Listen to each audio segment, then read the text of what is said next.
fuck 12, fuck SWAT. Busting all the bells out the box. I just hit a lick with the box. Had to put the stick in the box.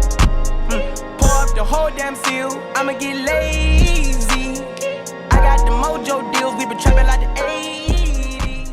She said the nigga so. Got the cash out. Wow. That's a vibe. Welcome back to Beyond the Journal with Lawrence and Erin. Don't do it. Hi, everybody. Hey, everybody. She said it. What's going on? Well, actually, a lot is going on, not only in the country, but in the world. So I guess we better jump into it. Let's do it. Before we jump into it, though, we want to give a shout out to the Connors family. We just had the opportunity to do another story for the Ballers Journal. And this story focuses in on a young man named Jackson Connors. And if you've ever met him or seen him play, he is a treat to watch. You have to check this story out. Check it out on theballersjournal.com. It's not even a shameless plug. It's just something I want you guys to read. Where do you want to start? Well, first of all, it's Women's History Month. Yes. And we just posted on the Instagram for Ballers Journal a girl for our basketball card, which was super exciting because Mariah's a sweetheart and she plays at Guard Fam. You should totally check her out. But we have some other girls coming up too. So shout out to all the lady ballers and women in general. Yes. Just Happy Women's History Month. yes. Shout out to my mama. Yes. Okay. All the mamas. Because the mamas. And the mamas. But it's specifically shout out to my mom because she made history. My God. How does she feel about comments like that when you make those? She laughs. My mother thinks I'm absolutely nuts, Hysterical. and she's tickled by it. She does not understand where my sense of humor came from, and she cracks up. But then if you her sense of humor is not similar. it is. That's why I laugh. Okay. My mom is actually quite funny, and if So you've she ever, encourages this behavior, is what you're telling me? yeah, I would say that. If you've ever heard my mother tell a story, you would understand why I tell stories the way I do. Okay, well, I look forward to that day. I also look forward to the day where she joins us here. So, Ooh, I don't know about that. yeah, for sure, we have to do that. She would giggle all day. That would be great. I love it. So there's just so many things that are pretty heavy. Yeah, That literally I don't everything even, on the agenda is Yeah, heavy. literally. So we have to try to dive into it, but also keep it light. You want to? Can we start light? Let's start light. Let's talk about my man, Coach K. Oh, God. In the news again for speaking to the students of student fans and just not only protecting his players, present players, but former players. I remember there was an issue in late January, I think it was, where former player Jeff Capel came in coaching against them, and the student section has this chant like, come sit with us. Like, you don't deserve to be out there. Come sit with us. Be a fan, yada, yada. And Coach K ripped them a new one. Right. He looked like he was scolding his children. He just didn't like it. He felt like it was disrespectful. He later apologized. And then recently, now he's in the news for defending his players, first of all, which I appreciate, talking about how they're 18 and 19-year-old kids and you expect perfection. You guys are crazy. And if you have any issues, come see me. But before you come see me, Don't. It's look up in the Raptors, baby. Rafters, excuse me. I said Raptors. Look up in the hold on. I'll do it again. But before you come see me, look up in the rafters, baby. That was better. Do you like that, though? Do you feel like that's cocky because he said, check out my accolades before you actually judge me? a little bit.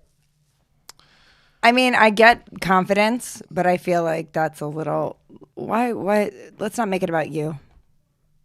Let's stay on topic. So make it about the kids then, and then judge these 18 and 19-year-old kids who haven't had a chance to create a legacy? No, come on. Keep it on topic. Why are we talking about... Anyway, it doesn't matter. Listen. It does, because I do have a follow-up question. Okay. When LeBron James said he was the best player in the world, was that wrong of him? I think he truly believes that. Is that a problem for him to say it? In his position in the world and in the NBA and in young people's lives, is it a problem for him to say that? I don't know. Oh, you serious? I was waiting for you to say it was. I don't know. I am torn. You typically don't like stuff like that. I don't. I feel like a lot of times you need to act like you've been there. You need to be confident. Of course, confidence is key, but you need to have grace and humility.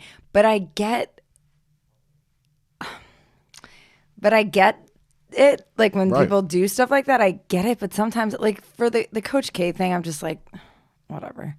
Because he's Coach K, though. No, listen, I gave him props for that play during that UNC game. Right. I think they play again tomorrow. But don't him they? him as a person, you don't feel him, so you're not going to feel. I respect him. Right, but you're not going to feel the idea of him feeling himself, right? Like saying, look up in the rafters, look at all that I've accomplished, all these national titles, all these NBA players, I've been a part of their development in their lives before you question me. Have you had anyone else in your life do something like this? No, you have not. So give me a little room. I'm allowed to make some mistakes. But he didn't say it like that. But that's how he meant it. That's how he meant it. Like, you expect greatness from these kids. So what did they lose? So what? I agree with his point. Right. I agree with him. And I actually think it's really, I'm just going to say, I really think it's uncool to be a fan of your team and then to destroy them like that. You got to be a fan. If you're a fan, be a fan. I'm a fan. Right. I'm a fan. And when my boys and my team mess up, like I own, like, and so you come at me, you send me messages, I get text, DMs, whatever, they lose, whatever. It doesn't matter to me.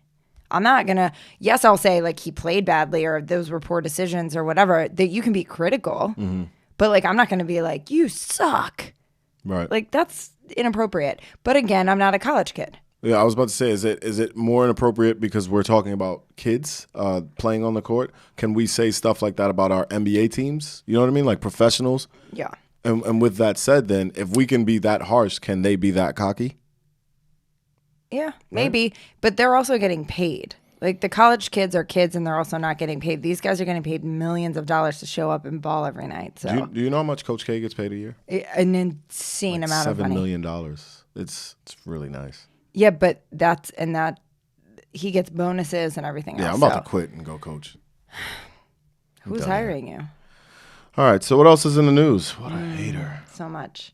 Well, shortly, we'll talk about it in a little bit, but we have the Whose Kid Is This?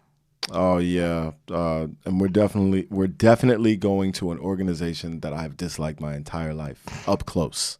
We'll get to that. So that's coming. So where do you even want to go next? Do you want to jump into how this crazy virus is affecting? I feel like this is an unavoidable topic, and I've tried to not only avoid it here in the podcast, also on social media. I've tried to steer clear of the posts. I feel like it's a lot of not propaganda, but it's just a trend right now. It's trending, and people jump on trends so quickly with the bad jokes and the memes and then the masks. And I've tried to avoid it in public, but I've also tried to avoid it fear-wise. I'm not doing a great job of it because I'm concerned. You know, I've been stocking up on supplies and things of that nature and trying to prepare my children, but it's tough because I hate for this to not be not a hoax, but just to not weigh as much as people have let on. But then also, I don't want to get caught off guard, right? So it's a tough situation. I don't know. I feel irresponsible sometimes, but I don't want to feed into it. Yeah, no, it's a big, but as far as the sporting world is concerned, you know, which is something I'm incredibly concerned about. Right. Going into March. March is like my favorite time of the year. Mm-hmm. It's like Christmas for grown-up college basketball fans like myself. And I am really looking forward to March, and this is putting a huge damper on it because there's a high likelihood that if they allow them to play, that fans will not be allowed. And that's a massive dome that they'll be playing in. And I can't imagine watching a televised national championship game with no fans cheering them on. Like, that must be such an odd feeling. No, not for them. Why? They play ball in all sorts of settings. Yeah, but they're used to their fans and the energy and the competition. Ball players. They're ball players. Yeah, of course. They're not going to say no, forget it. I don't care where I'm playing. You can get it anywhere. Anybody can get it. Right. But this is a concern. So yeah, I mean, it's they're already. I mean, in Italy, they've shut out fans from sporting events. I think I read today D2 and D3, the first couple rounds of March, they're going to keep it closed to the fans. So it's coming. It's really interesting the level or the impact, like the severity of the spread of this epidemic. It's been declared an epidemic here in the U.S. And this and things like this and actual like war or battle like attacks in the U.S. It's just almost unprecedented, right? We just typically don't deal with things like this up close, and now that we're here in this situation, we're dealing with it up close on domestic land, and we don't have what it takes to slow it down as much as we'd like, or to completely thwart it. Like this has caught us off guard, almost like that blizzard caught New York City off guard the other year. Yeah, that was crazy. Right. So now we have the protocol, but you want to wait till the epidemic hits to have a protocol? Well, I'm concerned too about the players and their health and safety. So I get not having the fans, but it kind of changes the entire tournament. But there's so much money to be made, all the ads that are being sold. And, there's so much that goes into planning this. I don't know. But I feel like that's almost an afterthought in the face of this emergency or the other people's urgency. I feel like all of that is an afterthought. You can't, I can't be concerned with money when my health is on the line just for being in public at this point. Or do you not feel like it's gotten there?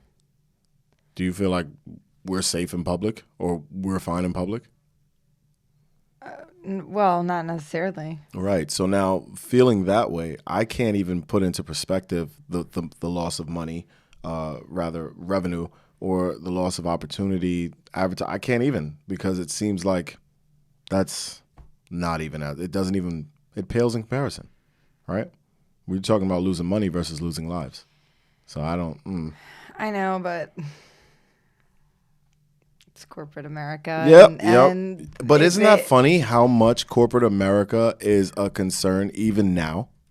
Even now, corporate America is a concern. How are the banks going to hold up? What's the market? How's the market going to hold up? Because the market's up and down right now because people are buying specific things and they're no longer concerned with other things, and it's shifted all sorts of investments. And it's like, wow, really, people, we're still watching the money. We should be coming up with ways to completely eradicate this, but instead we're reacting to it. Not trying to get ahead of it. I don't like it. It's weird. Corporate America, though, it's more important than everything else.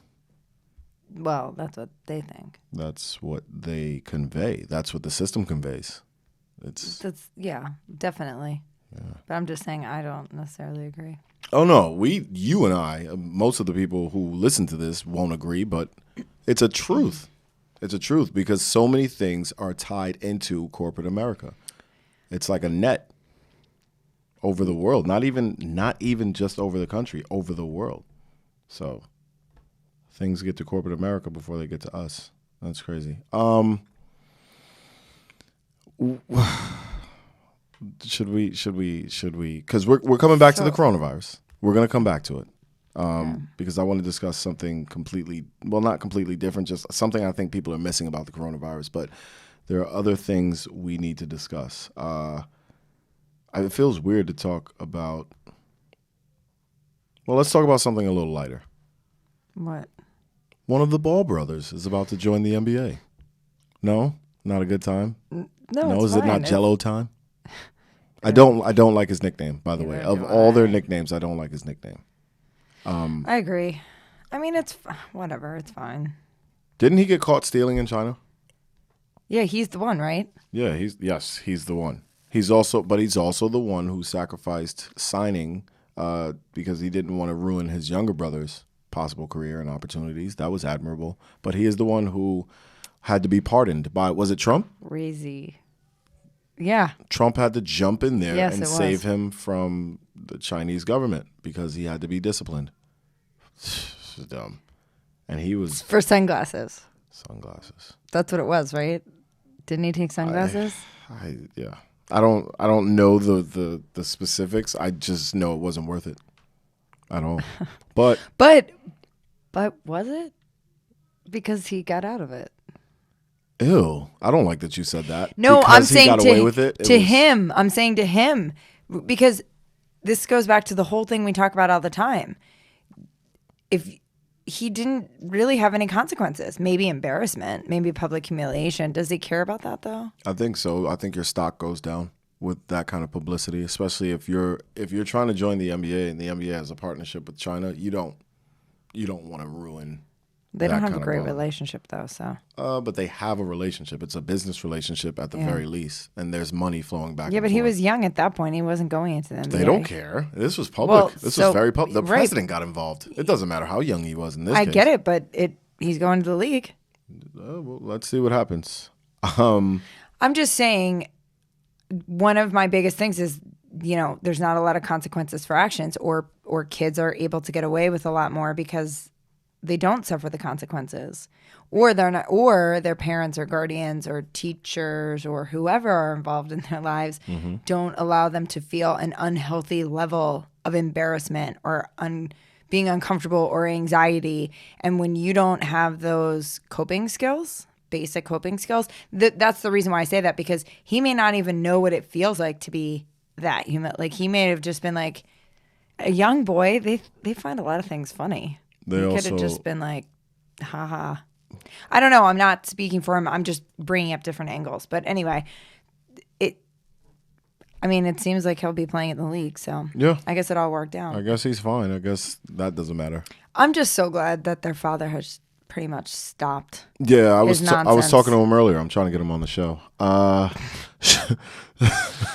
Shout out to LeVar Ball. You know what though? I would actually entertain that. I would. That would be funny. It would be. That's why I would entertain it. It would be fun. It would be interesting. That's for sure. Anyway, moving on.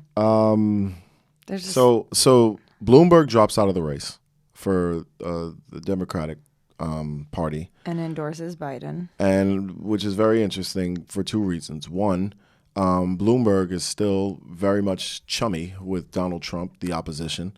So him dropping out is interesting, but him being in the race is interesting because, to me, I feel like he might have just been pulling votes away from a certain someone. And now that he's backing Biden, a person I know is not strong enough to win, I feel like the two of them are now in cahoots, to pull votes away from Miss Elizabeth Warren, who would be our first female president. The same woman who has not only ripped Bloomberg a new one in public, but could possibly rip Trump a whole new one. Even if Trump wouldn't feel it out loud, the constituents would feel it, right? So people would totally back her and the way she's fearless in her approach, but she's also very knowledgeable. But I think the Democratic Party is failing to support her and will fail to support her. So I think it's interesting that it's up to like Bernie at this point, and it's not going to be, I just don't think it's going to be Bernie. Now, if Bernie dropped out and backed Elizabeth Warren, that would even the odds. That'd be something. And I don't usually talk politics, but I understand strategy. So that would definitely even the odds. But Bernie's not going to back out because he's uber popular with his constituents. They love Bernie. People love Bernie. And that's one of the reasons why what happened at his rally was so people responded really. I just don't understand that. You want to tell them what happened? So I don't even know when the rally was. Was it yesterday? I don't even know when it took place. Recently, though. Yeah, it was a recent rally, and there is video of him standing up, and he's oblivious to what's happening, but there's a man in the crowd who opens up a Nazi flag and is waving it. And then one of the Bernie supporters grabs it from him, tries to pull it away from him. And then that was where the clip ended, but it was very disturbing to me that this is 2020 in America, and these are the types of things we're doing. But it doesn't surprise me, and not for reasons. It doesn't surprise me. Not for reasons you would think. I know you're thinking, yeah, of course people feel this way. It doesn't surprise me because you have to understand there has been a nationwide campaign for quite some time to create a space where people can be individuals and they can support their own beliefs out loud and be tolerated. When you open that door, you open the door wide. You're not just letting in positivity, and you're not just letting in people who can express themselves in a way that's accepted or encouraged. You're also letting in people who may not have I'm going to say their ideas are not so popular. Nazis. Not so popular. I tried to get it there. That pun did not happen. But anyway, if you're going to open the door, you're going to allow everything in, right? And then to close the door on that, you now have to close the door. So it's tough. It's tough. So I'm not surprised. I don't like it though. But come on. We know people feel this way, right? We just don't like to see it. That's one of those things. I was just looking for the article that I sent you. On the flag? No, about the hate crimes. Okay. How you didn't read it? Oh, no. You know what? I started to read it, and then I didn't. You started to read it. You sound like one of your students right now. I started to read it, but I didn't. What would you say to one of your students that said that to you? If my student said I started to read it, but then I didn't, and I would say, I started to give you a passing grade, but then I won't. I just won't, period. And I'd walk away. Oh, that's cold, Mr. Resor. But no, seriously, I think this also begs the question, what is the appropriate reaction to someone who presents an idea in a public forum like this one, a rally? What is the appropriate reaction to someone who presents an idea so unpopular, so against what America is trying to work towards, however, so within the rights of an American citizen? What is the appropriate reaction? Because the assaults that used to happen at Trump's rallies used to seriously bug me out. I'm like, how is this okay? This is another person who disagrees with your ideas, so this person can be assaulted? Yeah, no. So then vice versa, right? We can't be hypocritical in this. Right. So that's... Well, first of all, let me just quickly say this. I found it. White Okay. supremacists and other far-right extremists killed at least 38 people in the U.S. in 2019, the sixth deadliest year for violence by all domestic extremists since 1970. Oh, no, I saw this. Yeah, so, well, I copied and pasted that part of the article. That's why you saw that. But anyway. Wow. Because I know you didn't read it. Because I sent you a bunch of articles you didn't read. Anyway, I see your point, and we kind of had this conversation today, but just on a more personal level, when I feel like you just don't give energy to that. Right. Okay, yeah, free speech, do you, but do it over there, please, because I don't support it, and I don't want any part of it, and I'm not going to give you any of my energy. I'm not even going to acknowledge your existence, basically. I agree. Because I feel like when you give any type of attention or energy to it, then you're just opening the gates. This is how I feel when people call me the N-word. I'm just like, I'm not going to give you the reaction you're looking for. Right. Because I don't want to give you any more power than you think you have in this moment. I want you to understand that word didn't faze me at all. But what else do you have? Right. And I just feel like if you do respond, I say this to my kids all the time. If someone says something that you don't like, keep it moving. Because when you respond, that means you're willing to conversate about this. We're not willing to do that. It's not worth your time, your energy, your effort. Agreed. You're not going to argue with someone who has their mind made up. If this man, believes in those principles, you're not changing his mind. Right. I mean, you can attempt to if you really want to do that, but no, you got to pick and choose your battles, and that one is not one I'm willing to even acknowledge. And you also have to ask yourself, what's behind your feeling towards him flaunting this flag? Why does it bother you so much? Ask yourself that. It's the same thing over and over. The thing that bothers you is the actual truth that there are people who support ideas that you find dangerous. And because those people support those ideas that you find dangerous, it makes you feel like you live in an environment that is unsafe for you because not everyone around you supports your ideas. You have to believe wholeheartedly in your ideas and be open to new ideas in order to feel confident and safe. You're not going to feel safe by silencing everyone who shows that he or she is the opposition. That's not making you feel safe in a powerful way. That's making you feel safe in a forceful way. And you'll only be able to feel safe as long as you're able to shut those people up. But if those people secretly develop their own power, they will uproot you and ruin all sense of security that you have. The only way to feel perpetually secure is to wholeheartedly believe within yourself and to be strong in your faiths and in your beliefs, and then just be open to new ideas. That's the only way to do it. You are not going to silence everyone who does not like you or does not like your ideas or opposes you. You're not going to be able to do it. And even if you were, we're not tyrants, right? That goes against the entire principle. Right. And yes, you need to remain open to new ideas and different perspectives, for sure. I agree. But not if they're not in alignment with your true self or your journey or your path or whatever. So, and yes, I can hear you. That doesn't mean I have to agree with you. Right. It doesn't even mean I need to respond to you. Right. That last part, though. That's my whole point. And that's and I have personally worked on that a lot. And I have made conscious choices where I direct my energy or where I do not even attempt to acknowledge or give energy. And that's one of those things you just don't. It's just not worth it. I agree. You just need to stay centered in your happy place. Let them be over there and just keep it moving. I agree. And I feel like that's also, to me personally, a case of good and evil. And I like to believe that if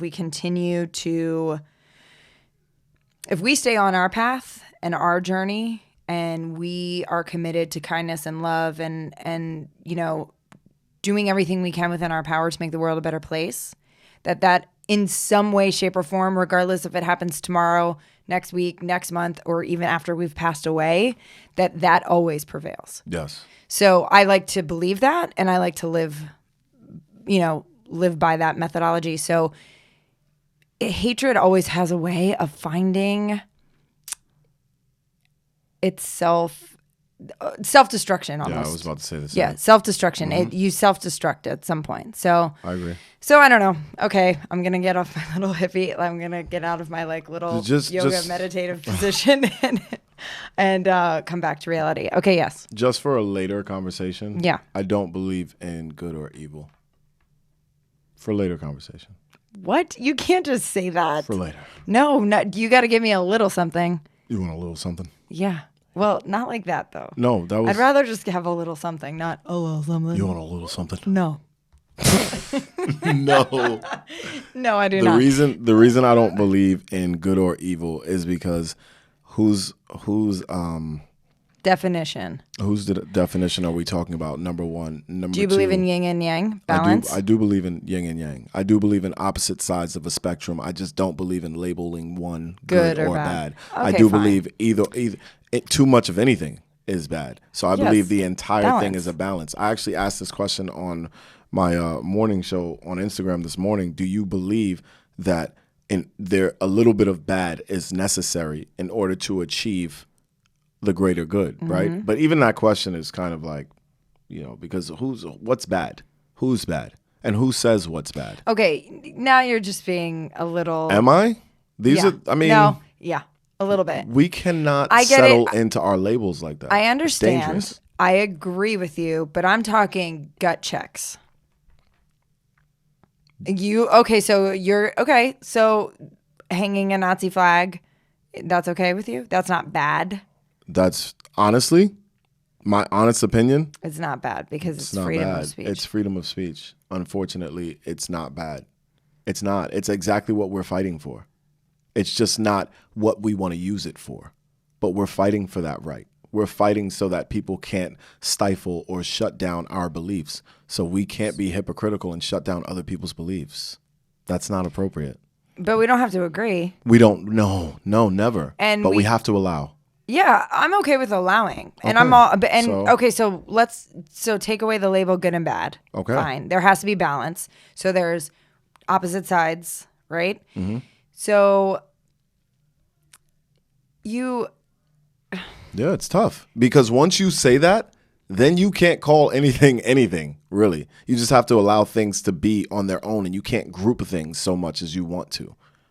it takes away our ability to group things. Now everything has to be treated individually as we encounter it. You understand what I mean? Yeah, right? yeah. So we can't label things.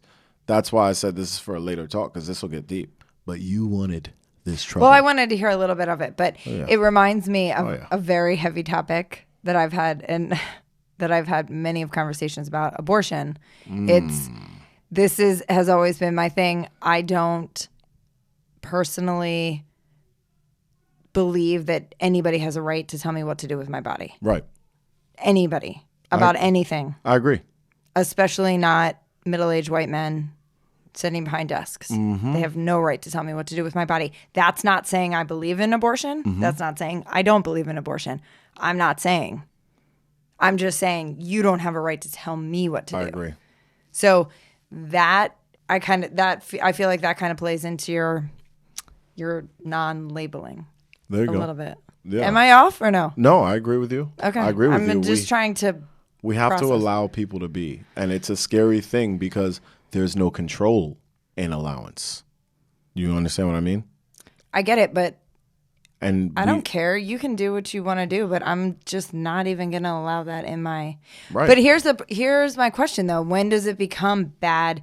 When does it become more than freedom of speech? And then how do you handle it then? Because a guy holding a Nazi flag, okay, fine, that's one level. But what happens when he leaves and because he's holding the Nazi flag, he gets really worked up because people are saying, that's disgusting, what's wrong with you? And then he assaults someone. That's like saying, I'm afraid for you to leave the house because you're going to go get shot or you're going to go get stabbed, but you can leave the house and get hit by a car. So like anything could cause this man to act that way. So it's not fair to tether it to those ideas, unfortunately. To the flag. Yeah. Okay. Unfortunately, no, we can't do that. It'd be easier if we could, but if we are who we are and we're fighting for what we're fighting for, we can't do that. So really, at the end of the day, this all boils down to the same thing that all of it always boils down to, wow, I'm tripping all over the place, is tolerance. Yes.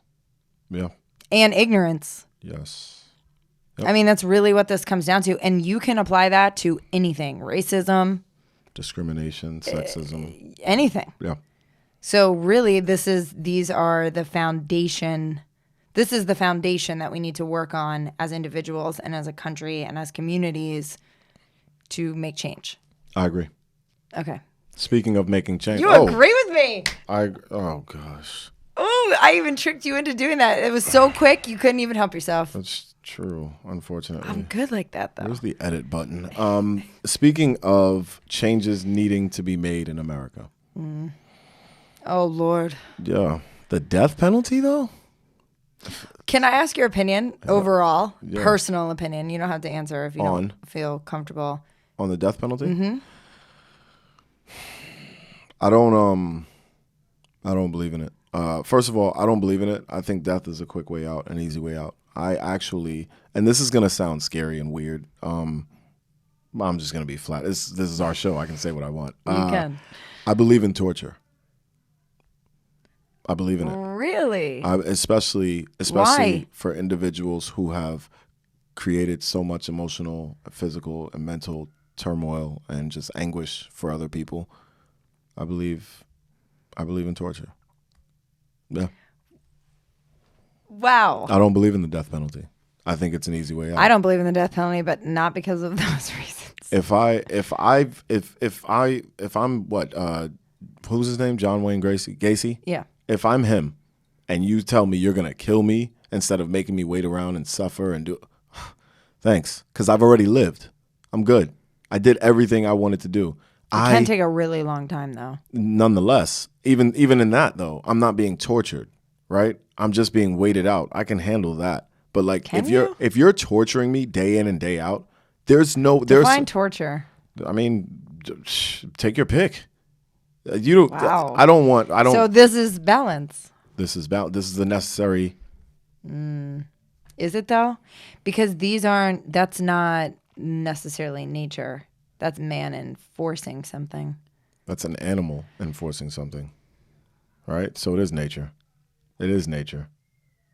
No, we're making a conscious choice to inflict harm upon someone who didn't necessarily inflict harm upon us. But inflicted harm upon people in general, and therefore open the gates or open the door. Do you believe in? Sorry, I didn't mean to interrupt It's you. Go okay. ahead, finish. Open the door to the idea that people can suffer the way that this man or these people made people suffer. So that, again, that threatens the security of the society. Okay, question. Do you believe in rehabilitation? I do. I think it's tricky, though. I think it's about... So how do you rehabilitate someone who you're torturing? I didn't say I wanted to rehabilitate him. I'm very cold-hearted when it comes to certain crimes. Rape, child molestation. So are you an eye for an eye person? Like if you were... I'm a face for an eye person. If you take my eye, I will take your face. I'm that kind of person, which is hence torture. You want to do this to people, you want to ruin a child's life, then we're going to castrate you. And then it won't stop there. It'll get worse. And we're going to keep you in captivity. This is why I scoff at the death penalty. Like, really, dude, he got off easy. He doesn't have to suffer, but that kid will. The people's families will suffer for a longer time, and us taking his life will not make us feel any better. It's not going to replace anything. I just don't believe in it. So, especially, and then, come on, we're executing innocent people at times too. So I actually shed a tear last night over this. I'm not even going to lie. Can you name it for our listeners, please? Right. So I was following along Sean King. Shout out to Sean King. Yeah, I absolutely have so much respect for that man and the things that he is doing just to everything in his power and his entire family, and his wife is amazing as well. Everything that they're doing just to try to make the world a better place is really admirable, and I respect him a lot, and I really appreciate all the work that he's putting in, because it's not easy, because he receives threats and his family receives threats, right. and it's it's crazy, but I just so much respect for him. And I was out and I happened to check my email, and I saw Sean's email came in that said Nate Woods got a stay of execution. And I was so excited. And then I went back to my inbox, and literally the next email was like, they executed Nate Woods. And I literally shed a tear. And the reason why, the thing that was so upsetting to me, and listen, I'm not going to lie, I didn't deep dive into the case. But from what I did quickly grasp is that there was no evidence to convict him of this crime. And it just doesn't make sense to me. Evidence is such a tricky thing. So it just doesn't make sense to me how we are taking someone's life who we really don't have all the facts. Agreed. And now this poor innocent person has lost their life. And again, you go back to balance and the greater good. And will it take this particular execution to catapult some type of change? Maybe, maybe not. Was it all in vain? Right. I know. But I'm trying to find a positive spin on it. Sorry, go ahead. No, it's okay. It could be a butterfly effect, though, because this gets so much attention, that this may spark the inspiration for the child who becomes the lawyer, who becomes the legislator, right, or the lobbyist who pushes for the death penalty to have way more stipulations attached, way more prerequisites, or something like that. You never know, especially with the power and the impact of social media these days. So yeah. The system's just so broken. The criminal justice system in general is just so broken. Well, it's antiquated.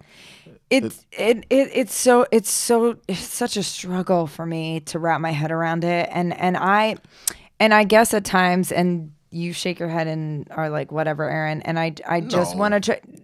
Yeah, go ahead. A lot of times. I want to always try to find the good and see the good in people. And I guess that's not always the case. I like to believe that people are making the right choices and doing the right things, and it's just not the case. And it's overwhelmingly upsetting. You have to understand the primary instinct of any animal is to survive. That's the one thing you can never get away from. You can control it. You can push it down. You cannot get rid of it. It will sneak out in any way possible, especially when people feel threatened. That's number one. Number two, we are using a justice system, and we are trying to preserve a justice system that was made so long ago. And all we try to do is preserve it, and make it last through the times when we need to revamp it. But the problem and I discussed this on my page as well, the problem is we can't revamp it because anything we do to this justice system or the laws or the Constitution, anything we do today, we can't trust that it won't just be for those who are already in authority, right? So we're stuck between a rock and a hard place. Right. And also the other thing that's really crazy about it is you have human beings who are in charge of this, and like a judge, for an example, is you're a human being. Yeah. You're influenced by your own morals and values and the way you grew up. And so now you're the one laying down the law for this person. And I highly recommend, if you have not listened, there's a podcast called Serial, and the season 3, they are able to record everything. They go inside the courthouse in Cleveland, Ohio, and they follow several different cases throughout the entire criminal justice system. Wow. So they talk to the defendants, they talk to the prosecutors, the defense attorneys, the judges. It is the most infuriating, upsetting, heartbreaking, difficult thing to listen to, because you're dealing with everyday people who are dealing with situations, traumas, all these things that are happening in their lives, and how unfair this system is. And I highly recommend everyone listening to this, because it gives you such a different perspective that we don't get to see on a daily basis because we're not behind the scenes or we're not going through it. Knock on wood, thank God. But I think you especially I would love it. Would be very interested. Actually, I would love for you to listen to it so we can discuss it. All right, I will. I think we have to understand that the law is used without how do I say this? Without concern for your circumstance or situation. It's used blindly across the board, only for a certain population, though.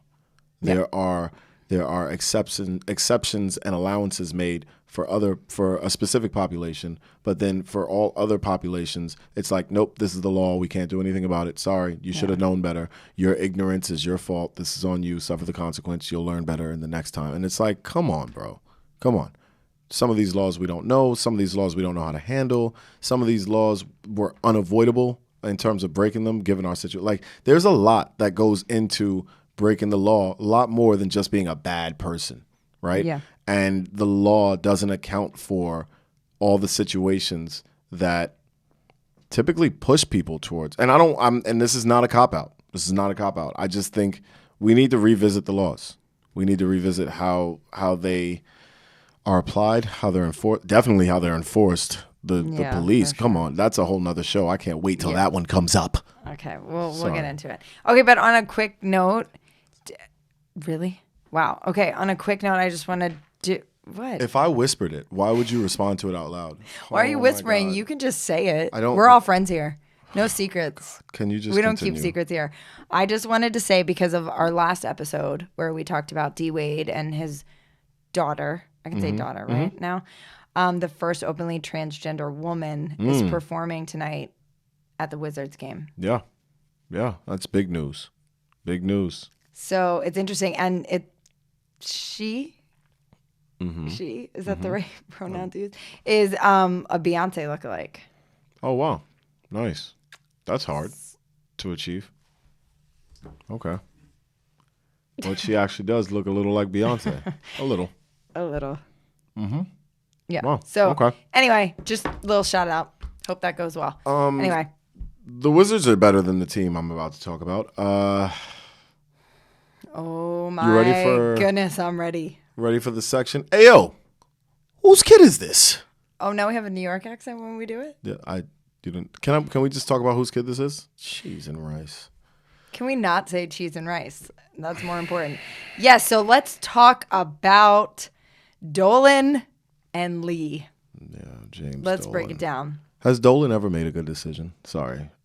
People are going crazy about this, by the way. Well, it sets a precedent. And you never want to see someone who's loyal out loud like this be treated and discarded in such a way, because it was terrible. It destroys the whole idea of being loyal. It challenges it. It threatens it. Now, who's to be loyal if this guy, Spike Lee, can sit front row for I don't know how many years? 30. Almost 30 years, right? P.S. I just want to throw this in there real quickly. The Knicks have the lowest home attendance in over 13 years after the Spike Lee incident. I wonder why. Who else would want to be loyal? Because he is refusing to go back to the Garden right now. How much did he spend on his tickets? So $300,000 a year, $10 million over the 30 $10 years. million And in ticket sales for one person. Yeah. And then he can't use the same entrance he's been using for 30 or 28 plus, whatever it was, right? 30-ish years, yeah. 30-ish or years. Whatever. And he's treated not like someone who's respected, not like somebody who's made a family of the people in the Garden. He's treated like just anybody who thinks he's too big to follow the rules. And then Dolan approaches him at halftime, not to like square things away, but to sort of check him. No, but if you listen to him break it down, what was really interesting, being Spike? Yes, Spike, Yep. excuse me. He said, first of all, the way they handled it was really wrong. Mm-hmm. But they said after they had already scanned his ticket, they told him they needed him to exit the building. And he was like, I know you can only scan a ticket once. If I leave, you're not letting me back I'm in. not coming back so in. the interesting thing about it is, what if he would have left? Oh, it would have been crazy outside. It could have been bad. So, but the fact of the matter is, this was a horrendously bad decision that has serious consequences. And Dolan just seems to continue to make those bad choices time and time again. Can you get rid of an owner? Well, they were chanting "sell the team." That's the only way you get rid of the owner, right? I mean, I don't know that you can get rid of the owner is the money. Right. Who's more? Yep. So that answers your question, right? But yo. What? Whose kid is this? Yeah. Why does he keep making these types of decisions? And Oakley man. ripped into them and said that the Knicks have a plantation mindset. Oh. By the way, that's what he said. That's he said a plantation mindset. He said it is not good behind the scenes at the Garden. I believe it. Can you imagine? Said it has to be stopped, and the NBA has to start to get involved. Yeah, I'm sorry. I truly believe that Dolan is destroying the franchise and has been for quite some time. And it's his own franchise. I'll say that. However, bro, the decisions you make don't benefit any of your fans or your players. And I venture to say they don't benefit you. What are you doing? Yeah. Oakley is saying that you can't continue to turn your head. And that the NBA needs to get involved and people need to start. But more people need to speak up. Yeah, speaking up, and because this isn't fair what's happening. And he said it's even worse behind the scenes. So, I mean, he had Oakley arrested. Yeah, and carted out. Yeah, that was feet in the air and everything. That was embarrassing. Bad. That was bad. So anyway. Yeah, before we close, I did want to revisit just briefly as we're low on time. I think the bigger issue here, as everyone panics and sets up and prepares for the epidemic that is already hitting home, as sad as it is to say here in America, I think a bigger issue is that I think behind this, whatever the aftermath may be, if either side is strong enough to do so, I think there's a war looming. I believe there's going to be a war between China and the U.S., and I think it's been brewing for those who are in the know this has been brewing for quite some time, and we've always just felt like, well, because they're in bed with one another business-wise, it benefits no one to go to war, and they're not really losing out business-wise. There have been like tariffs and trade taxes and this, that, and the third, but there's still money flowing back and forth, so who's going to look the other way or challenge the flow of money, right? However, now that China is struggling and is in trouble and the U.S. has just shut down its ports, China's like, you're sending us a message. But in return, the U.S. is saying like, this is a state of emergency. Please don't try to use your propaganda to get your people to follow you, to use us as your scapegoat. Don't throw us under the bus. This isn't about us. You're the sick child that everybody wants to stay away from. And then China's like, I can't believe you said that about us. Look at all these. They responded? Yeah. You've got to see the Twitter. Like even though Twitter is actually banned in China, some of their representatives are on Twitter. Why are you laughing at that? Because that's ridiculous. It's banned, but we can be there. No, but I'm just saying. So anyway, yeah, it's banned in China, but they're using Twitter to bash the U.S. as representatives from China. And the U.S. has jumped in. There was one such representative who was like, the U.S. started this, but let's play ball. What? No, you don't let's play ball with my life. I don't even know these people like that. China, y'all cool with me. Just keep the nuclear weapon. Like, let's everybody just calm down for a second. Can I wait? Can I say something, please, y'all? Put the guns down. Y'all are crazy. Well, so behind the whole coronavirus epidemic, there's an underlying war brewing. And actually, the interesting thing about this is as close as, and I'll wrap it up, I promise, as close as Russia is to China and has been, Russia's actually reacting the way the U.S. is. They've closed their ports off. They're not helping either. And China is keeping track of everybody that helps, and I wonder why. They're even announcing it. It's almost like they're announcing alliances. All right, I'm done. I'm done. But I want people to be educated. Please be educated. Please do your research. Do your own research. Hashtag. Sorry.